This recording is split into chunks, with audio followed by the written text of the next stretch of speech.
So if you want to DM a tech and say, hey, can you do my nails on Saturday, they could respond with sure, but under the stipulation that you give me an extra $50 for squeezing you in. I mean, like, nobody told you to do that. It's like, do you want the extra money or not? I don't want to be in your house getting my nails done in some cookout folding chair. I don't. And it's hot and it smells like fried chicken and your little brother is screaming. And then they get on their personal page, you posting Benzes, CLAs, you posting Louis, you posting Gucci, you posting Prada. You exploited and took advantage of your customers for that. Good, I've been feeling nice, working on my aura, cleaning up, working overtime. You been getting boring, so give me wrong. You playing games, you can't, so gang, you ain't, so phone number don't change though.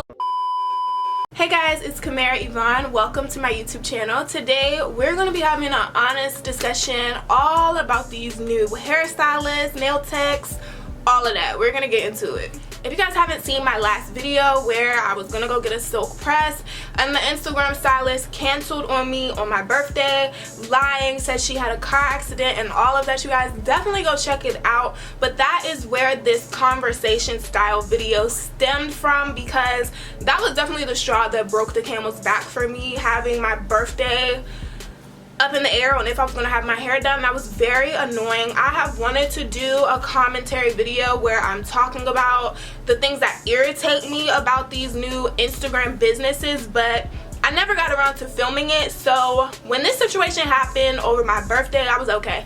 It's time that we sit down and have this conversation because I'm tired of it. I have points in my phone that I want to touch on today in the video, and I also want this to be a safe space for you guys to comment down below and let me know your opinions on this situation, because I know a lot of times as customers, when we try to speak up about what is irritating us, the business owners can oftentimes respond by saying, it's my business, I can do what I want. So this is a safe space for all of us who are clients to discuss the things that are irritating us with these businesses. Within the last 5 years, service-based businesses have changed so much. The way that we book our services, our experiences, all of that has changed because of the media. Whereas before we had Instagram, you would walk into a hair salon or walk into a barber shop to schedule your appointments. There was only a phone number that you could do bookings through, or maybe you could find people through Google.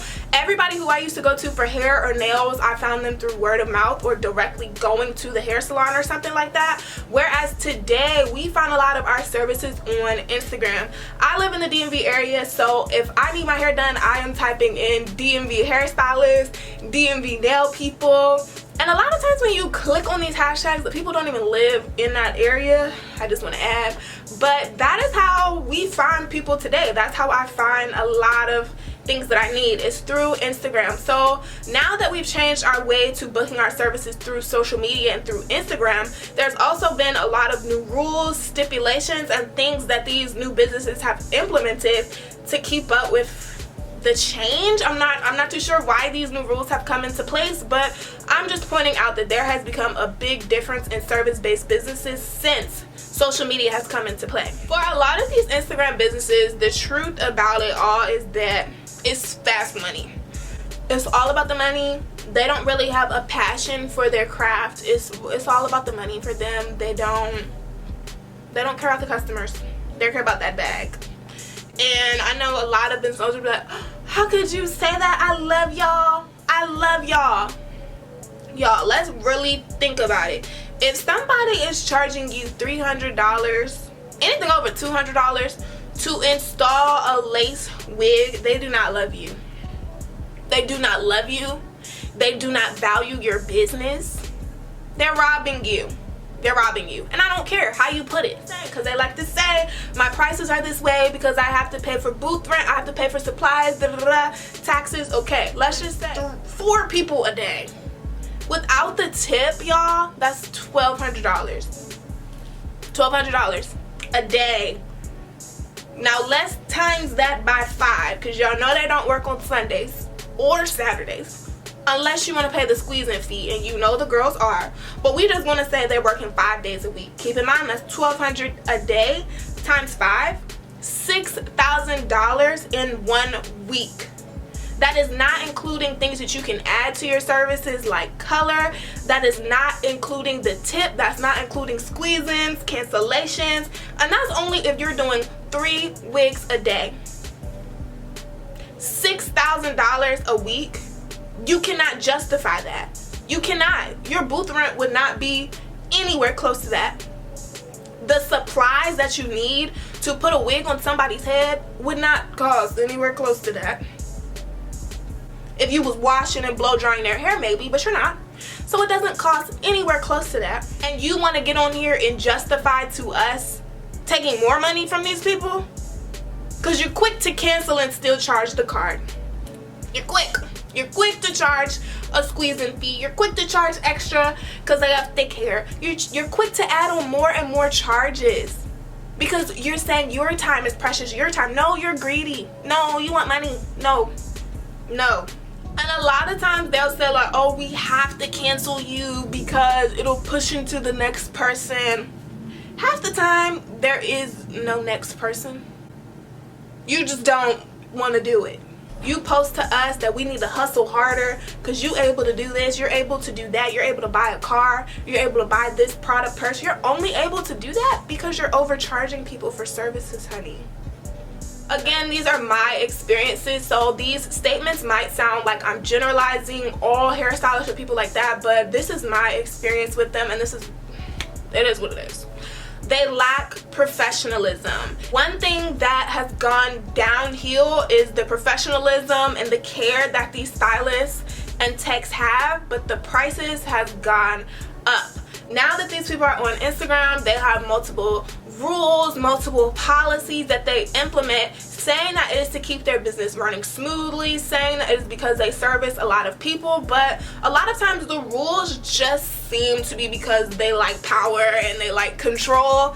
So I'm not entirely sure, but I know that it's very new to have to pay deposits, and I know that that can also be because people constantly cancel on you, but I'm just pointing out that this is something new. We have deposits, we have policies where if you're 10 minutes late, it's canceled. 15 minutes late, you can't just show up. You have to text 5 minutes before. You can't DM them on Instagram. You can't call them.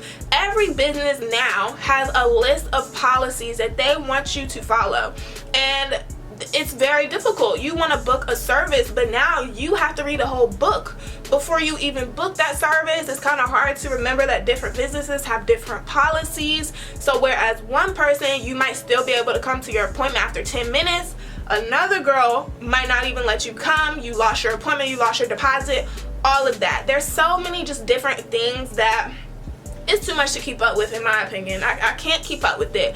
So, no. Another thing that really throws me off is when these professionals open their books at like a very random time. Like, I have seen techs or stylists who will open their books for the whole entire month at like 12 a.m. And I don't know about you guys, but I got stuff to do the next day. I'm not up every day or all the time at 12. So if your book's open at 12 and when I wake up at 8 a.m. there's absolutely no appointments,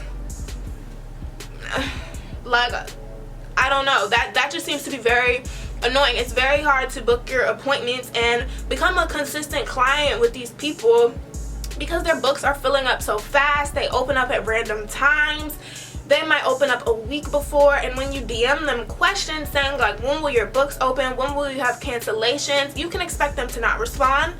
You can expect that you'll have to pay a cancellation fee to take somebody else's appointment. You can expect to have to pay, what do they call them? I don't even know, after hour fees. I've seen squeeze-in fees, and all of these fees are always upwards $50 of $100. So if you want to DM a tech and say, hey, can you do my nails on Saturday?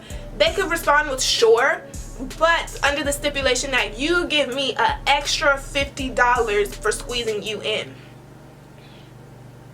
I mean, like, nobody told you to do that. It's like, do you want the extra money or not? What does that squeezing money go towards? That's what I don't understand. What does that go towards? Nothing but your pocket. Nothing. Okay? Nothing. I honestly stopped booking a lot of hairstylists and nail techs because it just gives me anxiety when it's coming up time for the appointments. I'm like, did I read all their policies? How do I get in contact with them? Like, well, like, it's just too much trying to figure out all this stuff. Where is the address? Some places won't give you the address until the morning of, an hour before. Some people will give you the address immediately. It's just all over the place. There is no like just line that all the businesses follow. No, they're literally waking up and deciding to do whatever they feel like doing on that given day, and I don't really like that. There is a lack of professionalism all across the board though. It's not just about the policies, it is also about, I feel like, the way that you speak to your customers, the way that you carry yourself on social media. I pay attention to how business owners speak to the people who support them and speak to the people who keep their lights on. If you keep making posts talking about, this is just to let y'all know, don't be DMing me at 12 a.m. This is just to let y'all know, don't be coming up in here half wild. This is just to let y'all know I'ma cancel you. Because to me, it's very obvious you're talking about a client that was just in your chair, for one. And for two, nobody want to read that all day. Just post the hair and go. Like, I don't like when they keep telling us, like, you're not going to do this, I'm going to cancel you. You're not going to do that, or don't show up like this, don't show up like that. Who are you talking to? I would love to do a program or something where you just teach social media etiquette, because a lot of these businesses do not have it. These customers are not one of your little friends. Like your mom said, they're not one of your little friends. These are people who are paying you.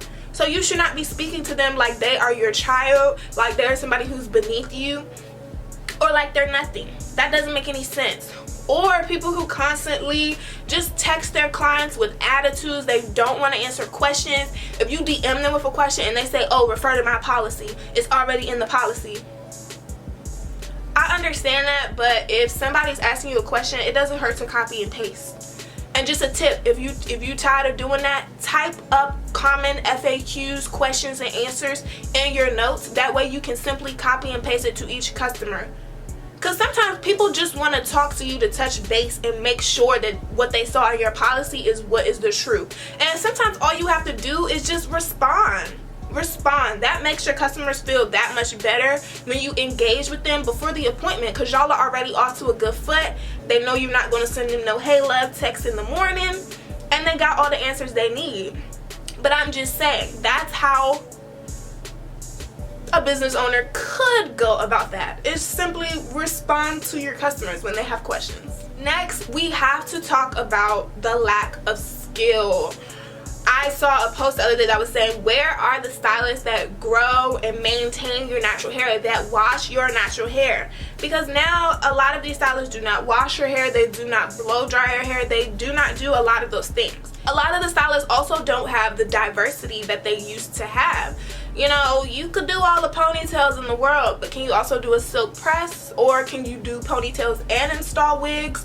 Can you do ponytails and trim hair? Like, can you do a multitude of things? When you go looking for services and things like that, and you click on their Instagrams, a lot of their posts have filters.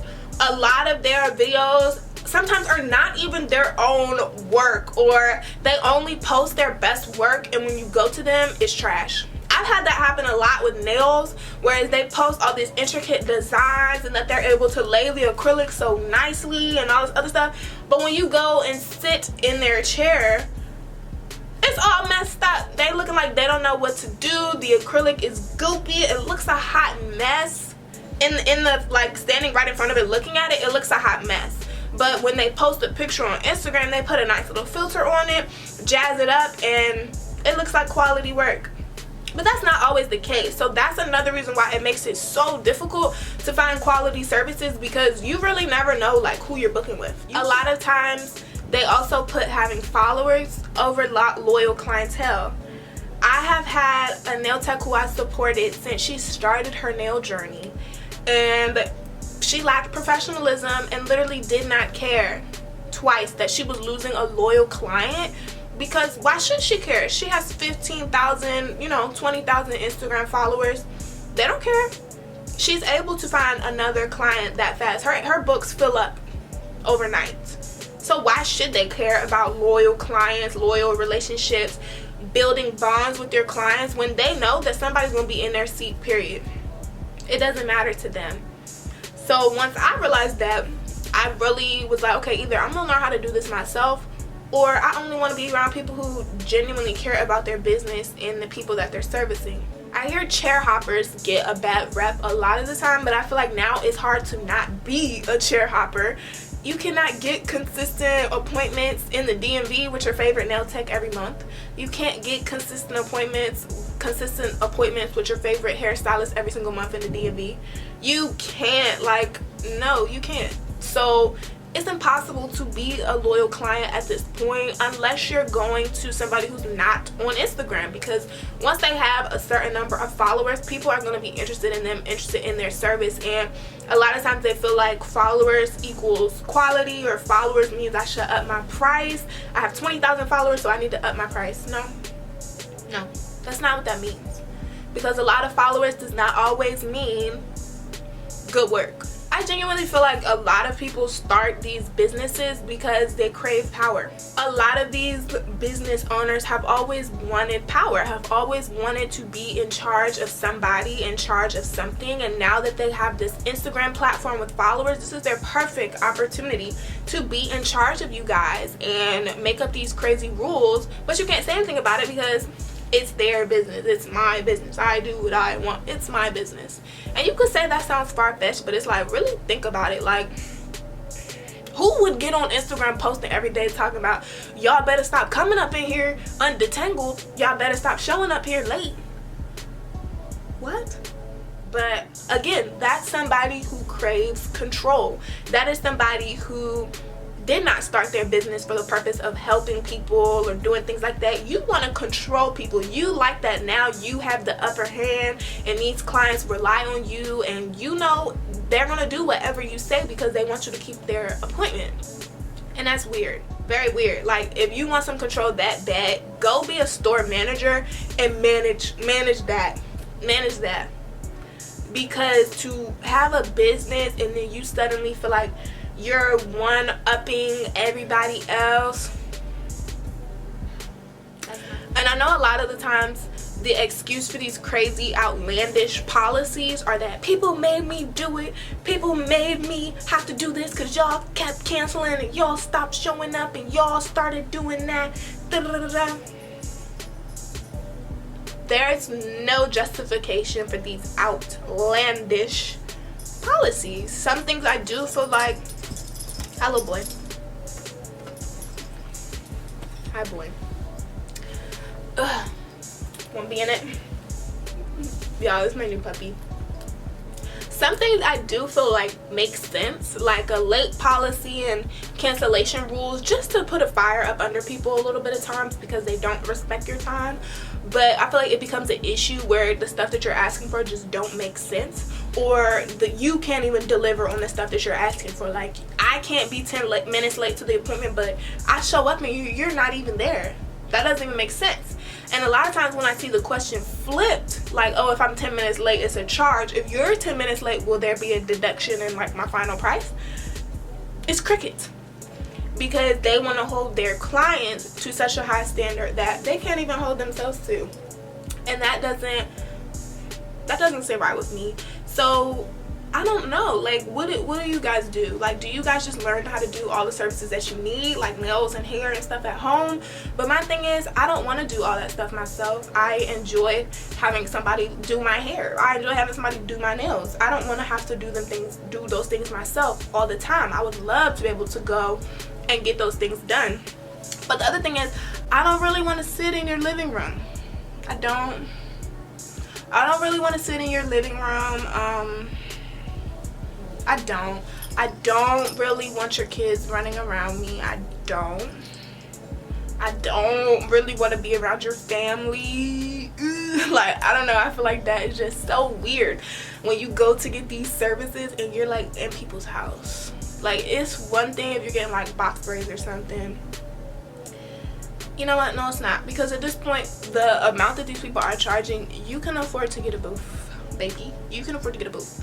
So I don't really book services that are home-based because I don't want to be in your home. I don't. it feels weird to be up in people's homes. I don't, because when you go to their homes, like, you're sitting, I don't want to be in your house getting my nails done in some cookout folding chair. I don't. And it's hot and it smells like fried chicken and your little brother is screaming, and you know, I don't. So those were all the points that I had for you guys. I feel like I have said a lot, but let me know if you guys agree, disagree, don't really care, because at the end of the day, the opinion is yours. It is your money that you're spending on these services. So if you feel like they're not worth your money, that's your opinion and it's your money, so there's nothing that anybody can do to make you feel crazy about that. But if you guys have anything else to add or just want to talk in the comments, definitely comment down below and I'll make sure to respond to you guys. I'll see you guys in my next upload. Bye guys.